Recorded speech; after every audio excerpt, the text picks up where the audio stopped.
Hello and welcome back to the offensive line. My name is Hanson and this is my friend Ray. And today she will be talking about the question, are you a good person? Now this is a fantastic question to be asking because as we know in the Bible, there sets a objective standard for good and bad, and something that I'm sure Ray will be talking about. So I think it's a very good starting off question to ask when you are in evangelism conversations because of you're already kind of setting the point of reference. So Ray, do you have any other thoughts about this question? Have you ever used this question? What happens in the conversation when you do use a question like this? Yeah, I think a lot of people usually say yes, they're a good person.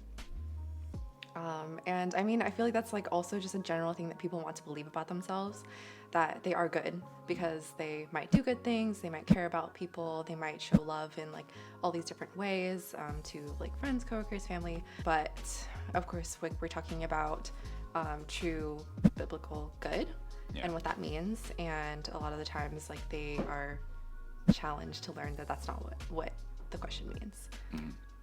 So when you do realize that, how would you then kind of shift the conversation from them answering, saying that they're good or that there is that people in general are good, to talking about the biblical definition of good and how they're really not good? Like none of us are good. Like Romans 3 talks about how none of us are good. So how would you kind of transition the conversation in that direction?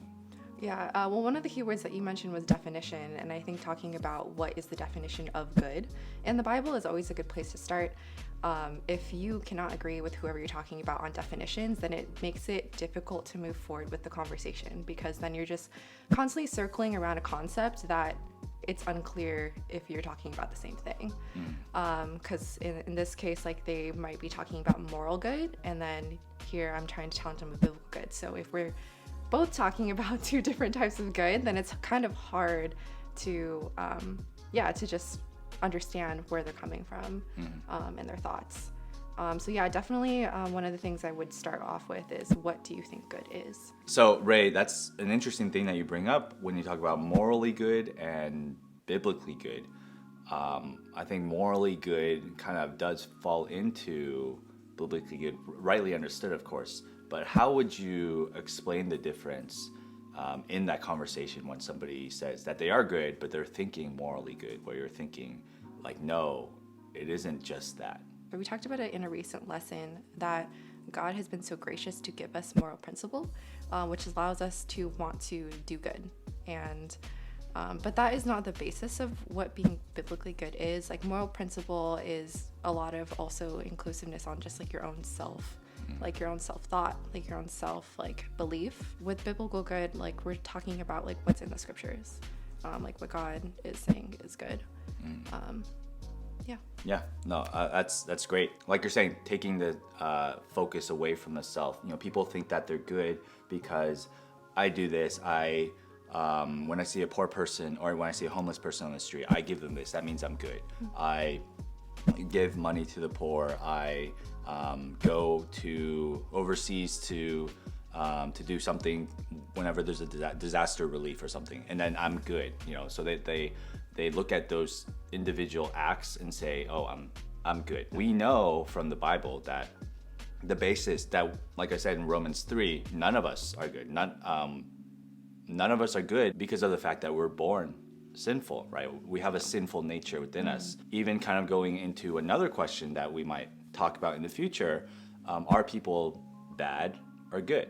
Are people born good or born bad? I mean, you know, and this idea that some people have, which is that we are born into this world with a propensity towards good already, whereas I see very clearly that is not the case. So I think that's, you know, and we'll talk about that more in the future with that question. But for now, I think that's, you know, it's a great, you know, question to ask, to kind of have that explain that difference, right? That we're kind of talking about with morally good, just very focusing on yourself, to biblically good, which is that no one is truly good. No one, because we're sinful. God is the one who makes us good, right? Thank you for sharing your thoughts and just sharing with us wisdom on evangelism and just using this specific question. And something I like to do with all of the guests that come onto the show is to ask them about how their evangelism is, their personal evangelism, ways that we can be praying for them,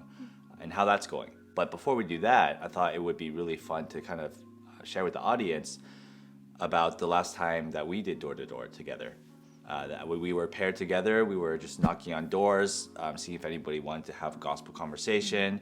And then, well, you can tell the rest of the story, actually. But what happened during that encounter? Yeah, so we went to a new neighborhood for a door tour this time around. And so we weren't expecting I didn't know what to expect, actually, in general. I've never done door to door up until that point, but we were just casually knocking on a door, and a guy was standing on a balcony, and he calls out from where he was standing. He was like, "Hey, cool hair."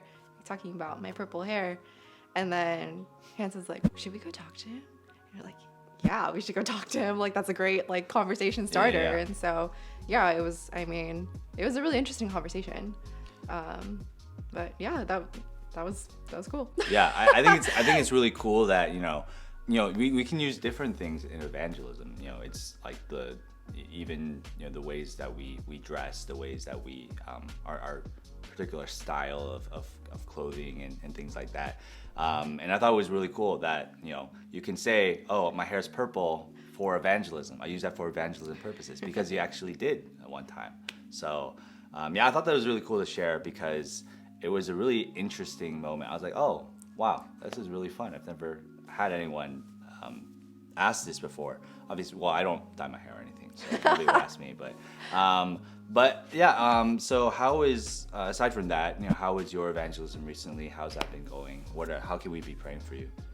Yeah, so I think as of recent, at work, for example, we've been getting a lot of new hires, and I didn't have many coworkers that were around my age up until this year, and so it's been really cool to just talk to them about their beliefs and their family upbringings, and just kind of share what's going on in the church. I tend to just, I love the church so much. I love God so much. That's the first thing I talk about at work. So my coworkers are very aware that how much God plays about my relationship with God. So yeah, we recently went on a mission trip to Italy, and just being able to share that, that's already an evangelistic effort in itself. We were able to care for 100 kids and their families, and have opportunity to share the gospel with them out there. And even to this day, I'm still in touch with one of the kids, which is really fun. Just being able to share verses with her, and just asking if she knows what certain words means. She's really good at English, which is a huge praise, and that she's willing to want to reach out to me and some of the other sisters that went on the trip as well. That's awesome. But yeah, sharing that trip with my coworkers, I've learned a little bit more about their religious upbringings and just their beliefs, or if they believe at all. And then also too, with just being part of the church so much, it's very noticeable from my family. I also recently moved out the house to live with other sisters, and so they're just aware of how much God is present in my life now, and I try to share as much as possible as far as the more long term. I'm very present here and there still within the dance community, because that is one of my biggest hobbies, and through that, I feel all of my friends still want to keep in touch with me, even though I'm not posting dance content anymore.